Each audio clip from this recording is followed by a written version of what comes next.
Hello po mga kababayan, kamusta po kayong lahat? And once again, welcome back to another episode of Simply Talkies Vlog, your underrated vlogger. Ika nga nila, hindi po sa akin galing yun. Yun po yung compliment na sinasabi sa atin, which is katanggap-tanggap naman po. No? So, kahit ano pong sabihin nila, basta very positive. And sabi nga po nung isang kababayan natin, keep it up. Mas kailangan natin ang mga pro-admin vloggers ngayon. Whether big or small, as long as pro-admin, katanggap-tanggap po sa mayorya ng ating mga kababayan. No? Ito nga po ang ating pong ibabalita sa inyo at bibigyan ng ating opinion at reaksyon ay ito pong nakakagulat. Sumambulat po ito.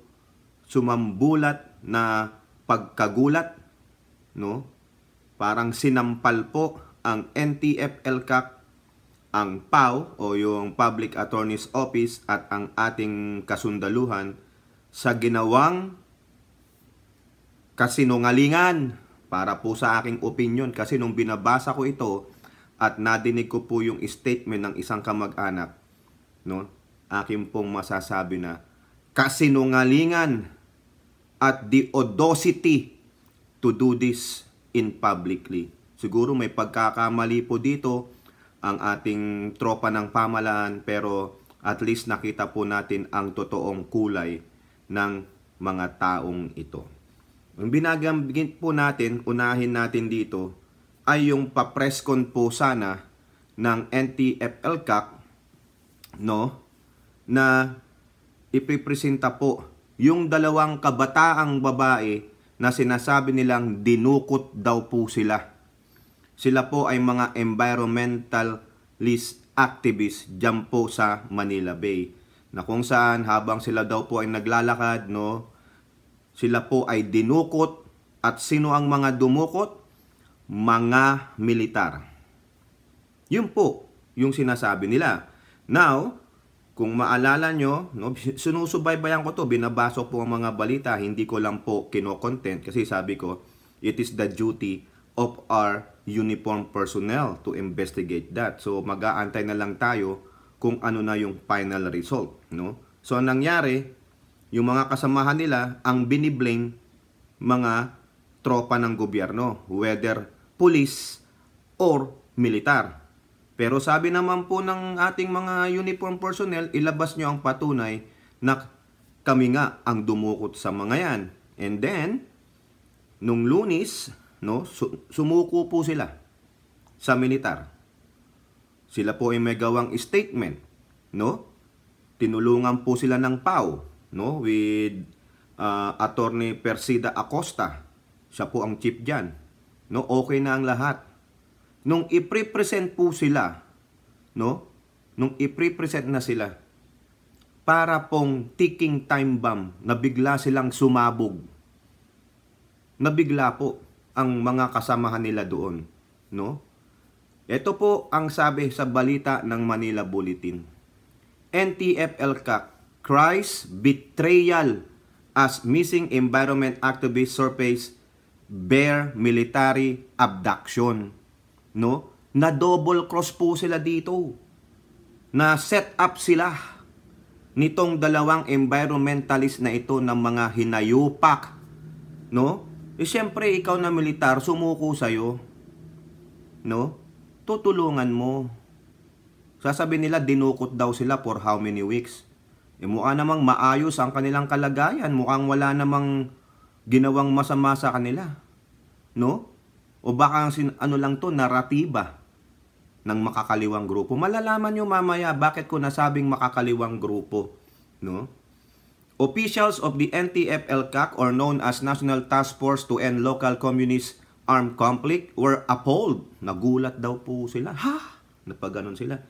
And deeply saddened, paganon, by a shocking turn of events when two environment activists who were earlier reported missing were presented to the public in government organized meeting on Tuesday, September 19, only to reveal that they were allegedly, again, the word allegedly, kasi wala pang final investigation. kung talagang kinidnap sila o hindi. So that's why the word allegedly abducted by the military. Eto na naman tayo eh.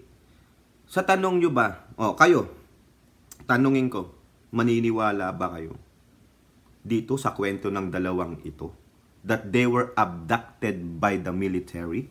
Sa palagay nyo, gagawin ng military yan? Sino sila para i-abduct ng military? Are they a high-ranking officers in this terrorist group? Sino sila? Ano ang profile nila? So, ang military gagawin yun. Di po ba? Wala. They're just blaming the military. Kasi nga, mamaya malalaman nyo. Mamaya, nagdamit military lang yun. Mga yun.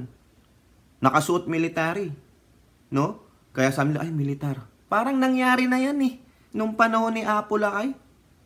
Yung mga makakaliwang grupo, yung mga terorista nagdadamit militar tapos manghahasik ng lagim. So, sinong ibiblame ng tao? Militar. Kasi nakadamit militar. Di po ba, mga kababayan? O sino tong mga dalawang hinayupak na ito? Pasensya naman sa magulang nito, no? Kung sino man kayo, pasensya po. Pero ako hindi po katanggap-tanggap yung ginawa ng anak ninyo. Nang hingi ng tulong sa militar. Sumuko. Tapos sasabihin nyo, inabduct kayo ng militar? Really? Inabduct ng militar, humingi ng tulong sa militar. Di ba dapat hindi ka sa militar hihingi ng tulong? Kasi those are the very same group that abducted you. Magkakaroon ka ng trauma. Nakita nyo yung gusto kong sabihin, mga kababayan? They were allegedly abducted by the military. Tapos humingi, nag-surrender sa military. Di ba dapat magka-trauma ka? Dahil, naku, military yan. Pudukutin na naman tayo, nakatakas nga tayo eh. Di ba? So, ano yung sabihin yan? These kids are inventing a story para lang po pasamain ang ating mga militar or police. Para sabihin sa mga tao, huwag kayong maniwala o kamuhian ninyo ang mga uniform personnel. They will harm you. They will do something bad sa inyo. Di po ba? Mga hayop, Mga gunggong pala tong mga to eh. Sasabihin nyo, inabduct kayo ng militar, tapos hihingi kayo ng tulong sa militar? Tingnan mo yung katabi mo, yung katabi niya sa larawan, naka-military uniform, hindi ka ba natakot? Kasi these are the same group that abducted you. Nakita nyo yung sense? Diba? Sa movie nga halimbawa, yung nag-abduct sa'yo, yung gustong tumegi sa'yo, naka-uniform. Siyempre, nakita mo, pulis yung mahabol sa'yo. Ganun, halimbawa lang. Tapos, nakita mo yung isang pulis. Ikaw ba lalapit ka doon? Ikaw lalapit ka doon? Di ba yung tumatakbo, hindi lalapit doon.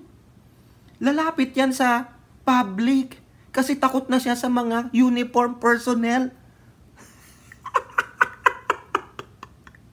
Di ba? Kita nyo? Ayun lang yung aking opinion. Militar pala ang nag-abduct sa'yo. Bakit hindi ka man lang natakot dyan sa katabi mo? Na baka ikaw ay dukutin, isumbong doon, nandito yung dinukot nyo. O diba? Walang yan naman. Wag nyo kaming pagbubulahin. Ikaw, ano bang pangalan nitong mga hinayupak na ito? Pasensya naman. Jonila Castro and Jed Tamano. Mga freaking idiots kayo. Nako, sana lang mga kababayan, habang binabasa ko to, sabi ko na lang sana sana hindi na lang kayo lumitaw. Pasensya naman. This is the story. Ito ang kanilang script.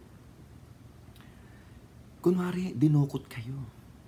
Tapos, ang sisisihin nyo ay ang militar. Yung mga kasamahan natin, magdadamit militar, Tapos sisigaw kayo, ay, tinudukot kami, tulong-tulong. Parang sa movie lang. Tapos, kunwari, ilalayo namin kayo for how many weeks, pero okay kayo, hindi kayo maano. Kita nyo? Ang lusog-lusog pa nila. Mukha namang hindi malnourished, mukhang hindi kinidnap ang mga ulul. Kaya sinong uululin nyo ko? Kami? Oy, wala na tayo sa 1970s. This is the 22nd century, mga hinayupak. Gumawa naman kayo ng bagong script ninyo. Wala na po. O ano po sabi ng NTF-ELCAC dyan? We felt betrayed. Whatever caused their sudden change of heart is beyond us. Earlier engagement by task force officials with the two students regarding the veracity, yung katotohanan, and truthfulness, no, yung siguro pareho lang naman yan, veracity and truthfulness, parehong synonyms lang yan. Of their affidavits were convincing enough to merit their public appearance. We were hoodwinked. Yun. Na ganun daw sila. Parang may sikreto, pero sa akin na double cross ka. Ang problema naman kasi sa inyo, pa-press ko wag naman sana, isip-isip muna. Talagang antayin nyo muna siguro ng isang linggo yung galawan ng dalawang ito. Set up yan. Na double cross kayo, tapos sinet up pa kayo kasi nandiyan po yung mga kasama nila sa labas. Alam na po yung galawan. Ang daming nag-aantay sa kanila. Ito pa sabi, if their intention was to humiliate the NTF-ELCAC and those who trusted them despite the good faith we have shown, we shall remain unfazed, hindi daw sila matitinag, and committed to fulfilling our mandate for the greater good of the people and the country. Correct. Ako, kaisa po ako ng NTF-ELCAC. No? Kahit na hate nyo yung pumirma nung nagtatag ng organisasyon na yan, I still support NTF-ELCAC kasi po gusto ko na pong matapos itong insurgency or yung terrorism sa ating bansa. Ayan po. Di po ba? Nakakahiya Ito po sabi, different narratives. Last September 16, the NTF-ELCAC said that Castro and Tamano surrendered to the 70th Infantry Battalion in Bulacan, citing an affidavit allegedly issued by the two activists. Diba? Surrendered to the 70th Infantry Division. Tapos, ang sinasabi nila, sila po ay inabduct ng mga military. Bakit ka pa sumuko sa military which is the same group na nag-abduct sa inyo? Diba? Maling-mali na Mga hinayupak pala kayo ayan po, ang daming sinabi dito pero isang pinupunto ko sa inyo. Hindi po ako naniniwala sa dalawang biatch na ito. Hindi ako naniniwala sa mga teroristang babaeng ito. Wala akong pakialam kung ano pang sasabihin ninyo. Kung kakampihan nyo yan, mga gunggong kayo. Tinulungan na nga sila, pero iba pala ang gusto nilang gawin. Set up po yan. Ito mamaya malalaman nyo kung bakit ko sinasabing mga gunggong ang mga teroristang ito. No? Ito pa. Pati si Pau Chief, si Public Attorney's Office Chief Persida Acosta, galit din po. Ayan two activists may have been threatened to recant, bawiin yung kanilang salaysay, no? Ayan. Ang pakiramdam namin, itong mga batang ito ay may kinatatakutan na baka may gumanti sa kanila kaya ganyan nag-recant. Tama naman po. Alam nyo naman, sa grupo ng mga New People's Army, pag ikaw ay nagbabalak ng sumuko, iwan yung kanilang organisasyon, ayaw. Nako, nag-aantay si yung may karit. Di po ba? Sana sinalubong na lang sila nung may karit Itong dalawang gaga na ito Di po ba? Instead of affirming that they surrendered to the 70th Infantry Battalion in Dona Remedios, Bulacan, in a surprising turn of events, Castro and Tamano declared during the press conference of the NTF-ELCAC that they were abducted again by the military. Di ba? Inabduct ng military, sumuko sa military, gunggong, mga gunggong, sinong naniniwala sa inyo? Kung may maniniwala nga sa inyo, yun yung mga katulad nilang mga terorista.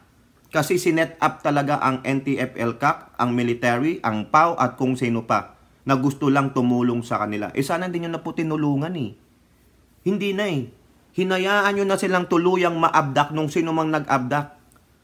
Kaso lang, siyempre, Pilipino yan, hanapin, nagngangaw-ngaw yung mga kasama nilang grupo. Kinagat kasi natin no? Ito pa sabi ni Madam Pauchip, nagiging style na bulok na ng ibang nag-a-affidavit na pagka gustong mag-recant, ituturo si Pau. Kawawa naman yung mga taga-Pau natin. Wes, mabiblame po ang Pau Parang sinasabihin, tinuturuan, kino-coach. Ano po ang sabi ni Madam Pau Acosta? Hindi po kami nagtuturong magsinungaling kanino man. Correct. Sino bang lawyer? Public attorney's lawyer pa ang magtuturo ng ganyan. Hindi ka lawyer. Ito pa sabi niya. She lamented, that the National Union of People's Lawyer threatened the file charges against the Pau lawyer for forcing Castro and Tamano to make false statement. Gawin nyo na po. Gawin nyo na. Kayo dyan, itong NUPL na to, mukha naman mga kababayan, may killing ito no? Sampahan nyo ng kaso. Yung lawyer na yon, na kinotes niya, tinuruan niyang magsinungaling. Itong dalawang bugok na yan, no? Acosta also noted that the only persons present during the swearing to the authenticity of the statements were the Pau lawyer, the two activists, their parents, including the father of Tamano, who is a retired soldier. Sundalo pa pala tatay nito. No? Yung isang babae dyan na hindot. Di po ba? Bakit kasi ang Pau sa Ito sabi ni Madam Acosta, yung Pau kasi naka-tie up yan sa task force balik loob ng ating gobyerno para po pag may babalik ay talagang tinitiyak magbabalik loob at binibigyan sila ng konting puhunan para magkabuhay ng mapayapa. Tama naman, tignan nyo. Pinipilit nga kayong buhayin, ayaw nga kayong ilagay sa 6 feet below the ground, tapos ganyan pa ang ginawa ninyo. Ito pa, ang aming policy ay talagang kailangan may handwritten sila. Tsaka naman, ipapatype sa lawyer. Pero interviewin mabuti kung mula sa puso mo at talagang sinasabi mo. Yun naman pala May hawak na po silang statement nung pupunta daw sila ng Pau office. So ano pang kinotes doon? Mga big fat liars. Itong dalawang hindot na ito. Tingnan nyo maigi ang mga larawan. Tandaan nyo ang mga pagmumukha niyan. Siguro malamang yan, na-threaten na po yan na, sige, pag di kayo bumaliktad, hindi lang kayo ang babaliktad. Siguro, natakot yung dalawa. Ayun. Di po ba? Kakahiya mga kababayan, no? Sana lesson learned ito sa NTF-ELCAC. Huwag basta-basta magpa-presscon pag hindi kayo sigurado doon sa mga taong sumusuko. Pero sa aking opinion, majority naniniwala na ang dalawang batang ito ay tinreten ng kanilang grupo. Na kung hindi sila babaliktad, sila ang ibabaliktad kasama pa ang pamilya nilang ibabaliktad. Ayun. Ano po ang sabi dito ng NTF-ELCAC? Environment activists may be charged for perjury. Wag nang maybe. I-charge nyo na. Di po ba? I-charge na. Wala na yung maybe. If it is proven that they executed these affidavits falsely, knowing that what they were saying is correct, they can be open to perjury cases. Ayan. Wag nyo nang kitang-kita naman, binago po nila ang statement nila. Ito pa sabi ni Malaya, they are NPA members. Yung dalawang hindot na yan. On September 2nd, they left Oriong Bataan because they said in their affidavits that they wanted to leave the communist movement. Tignan ninyo. Hindi pala activist no? Activist doon sa bundok. Nagtataas ng armas, kumakasan ng armas, nagtitraining, pumutok. No? At baka sila ay pagpiestahan na doon. Ipabalik nyo na lang sa bundok yung mayan. No? Ibalik nyo na lang sa bundok para magkaalaman. Di po ba? Tignan natin maging kalagayan ninyo. Pinili nyo yan, 22 na kayo, 21 na kayo, adults na kayo. Alam nyo na ang ginagawa ninyo. Yung narinig ko nga po sa interview nung amain nung isang si Tamano, no? Since bakit daw nasa ng CHR yung mga bata. Ang sabi nung May nag-a-advise pa nga, mga adult na po yan. Bayaan nyo pong sila ang magdesisyon. Biruin nyo, yung mga grupo, may mga grupo na gusto silang kunin. Mga activist group, gusto daw silang kupkupin. Ba't kayo ang nagdidesisyon? Tapos sasabihin nyo sa magulang ng bata na adult na yan, bayaan nyo siyang nagdesisyon? O di ba? Di ba? Sino ang diktador? Sino ang pakialamero? Naalala nyo yung sabi ng isang dating kabataan representative, yung babae? Di ba? Na yun daw mga anak ninyo sa mga aktivistang grupo, sa mga bundok ay hindi nyo ng mga anak. Kumbaga iniluwal nyo lang yan. Ginawan nyo sila ng robot tapos binigay nyo sa kanila. Paktorya lang kayo ng mga soldiers nila. Ganon.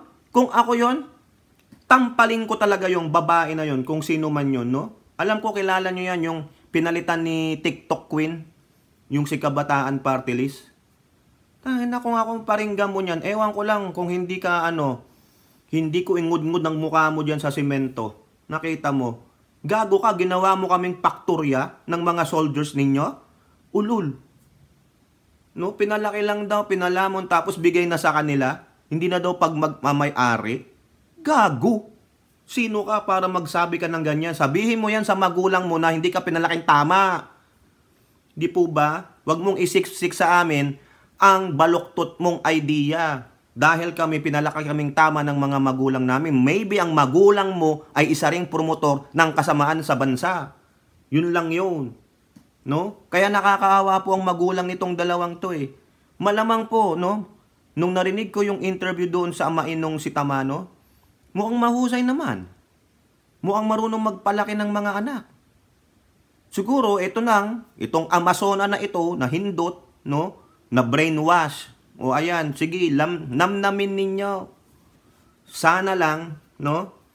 Pag nabalitaan natin na, ayun, bumulagta, ayun, patunay. Di po ba? Tangina, sisisihin mo ang military. Tapos, hihingi ka ng tulong sa military rin. Kasi nag-surrender sila sa 70th Battalion eh. Di po ba? Hindi ka natakot? Hindi ka man lang nakarandong yun ang hinginig ako. Kasi matutrauma ka eh. Military nag-abduct sa'yo, pinahirapan ko anong ginawa sa'yo. Tapos hingi ka ng tulong doon. O ito po, ang sabi ni DND Secretary, Gibo on activist abduction claim. The AFP is not stupid. O, ayan. Anong Tagalog ng stupid? Ano? Stupido. Rhymes with Robin? Ay, hindi, mali. Mali pala. Hindi pala stupido rhymes with Robin. Ang layo naman. Do and bin? Malayo naman yun. Diba? Hindi po. Hindi po Robin stupido. Malayo eh. Hindi rhyme eh.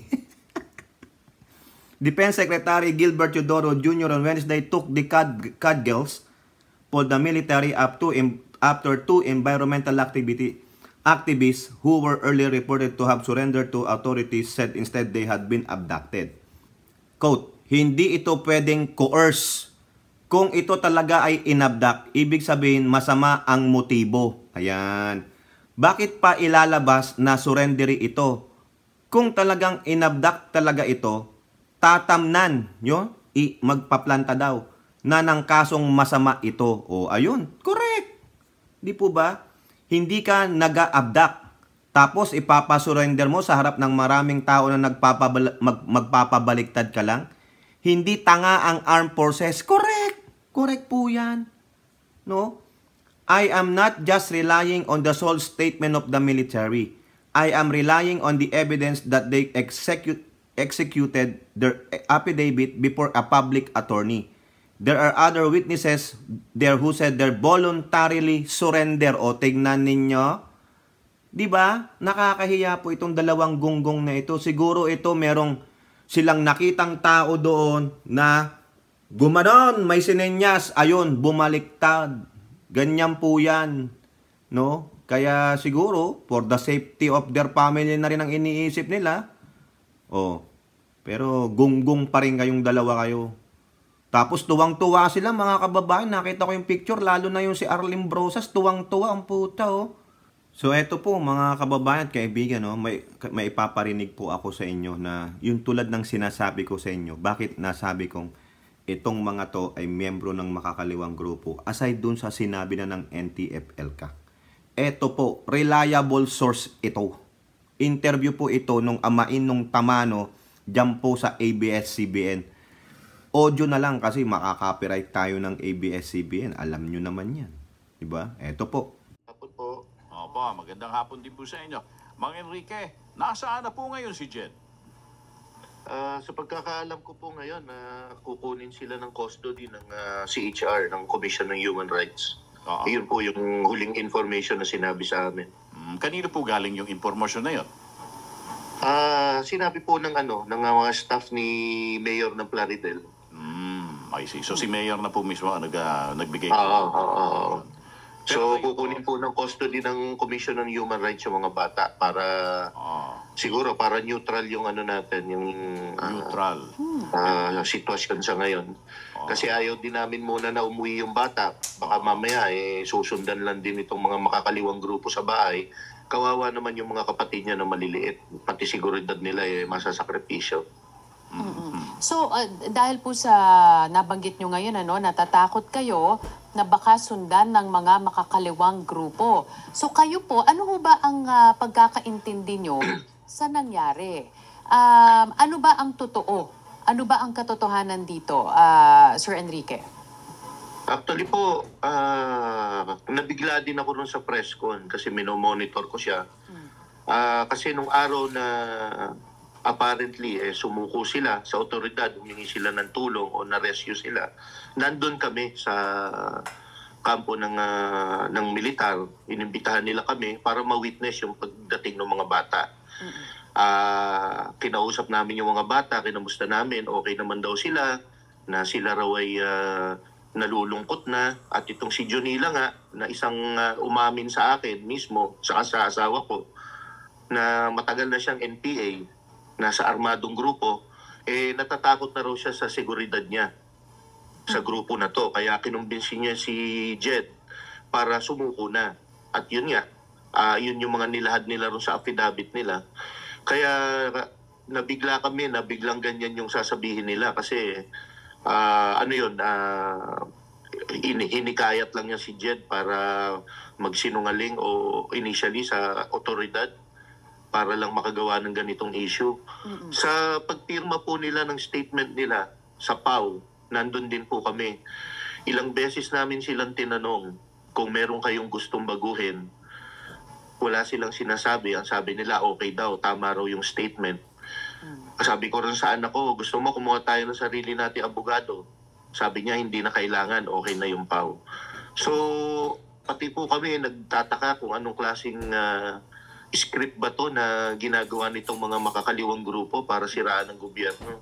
Pati kami, na mga magulang, nagmukha kami tanga dito kasi all the while, alam namin na susuko sila dahil namimiss nila kami, mga kapatid niya. Tapos biglang sinasabi pa niya, lalo na yan si Jonila, na matagal na raw siya. 4 na taon na siyang nasa armadong grupo at gusto na niya makapiling yung magulang niya, yung nanay niya.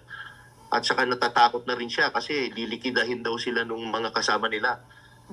So sabi ko, sorry, kung ganun na Sir Enrique, ilang taon na nga ho ba yung dalawa, si Jed at si Jonila? So yan po, no, mga kababayan, nakita nyo, sa mismong amain nung Tamano, si Jed Tamano. I think yung Jed Tamano dyan sa larawan na yan, yung nakasalamin. No? Nasusuko sila. Wala pong nag-coerce. Binerify pa nung tatay kung may gusto pang baguhin o kumuha ng attorney, ayaw, tama naman daw. At yung isa sinasabi niya na talagang membro ng MPA. O nakita nyo? So ano yun? Nabigla rin yung mga magulang. Imbis na gumawa ng tama, lalo pang dinagdagan yung kagaguhan nila. No? Malamang ito, meron dyan sumulpot, tapos sumenyas, nakilala nila. No? Ganun yan, na-threaten. Kaya tama po yung sabi doon ng PAW, na-threaten yung mga yan. Meron dyan na merong yung gumanon, kumindat or sumenyas o whatever gesture, nakita nitong dalawa at nakilala nila, ubos. O di kaya, planado ito. na kunwari inabdak tapos pinagplanuhan ganito ang gagawin ninyo para tuluyang mapahiya ang mga gagong ito. Ayun po, ganyan. Di po ba? Pati kasi makikita mo no? Magaling manlinlang ang mga ito. Kampon ito ni Satanas. Itong mga ito, magaling maglinlang. Kampol ni Beelzebub o ano pang pangalan ng demonyo ang gusto ninyo. Mapaglinlang. Nilinlang nila ang magulang nila. Pilit nila tayong nililinlang. No? Dahil gusto nilang i-advance yung kanilang idealism na na communist. Hindi. Gong-gong, mga FU. O, di ba? Kala nyo, nung pang 1970s ito, magagaya nyo yung ginawa nyo kay Apo Lakay? Nek-nek ninyo. No? Ang balita ngayon kasing bilis na ng lightning. Di ba? Light travels faster than sound. Hindi na yun. Kaya yung agenda nyo kung ano man yan, no? I-flash nyo na sa sewer. Mas marami pong naniniwala ngayon na kayo ay mga propagandist. Kayo ay mga sinungaling. Kayo ay miyembro ng teroristang grupong CPP, MPA, NDF. Mga hinayupak kayo. Sana salubungin na kayo nung lalaking may karit. Kayo po, ano pong masasabi ninyo? Comment down below and don't forget to like and share. Hope to see you on the next videos. Bye-bye. God bless.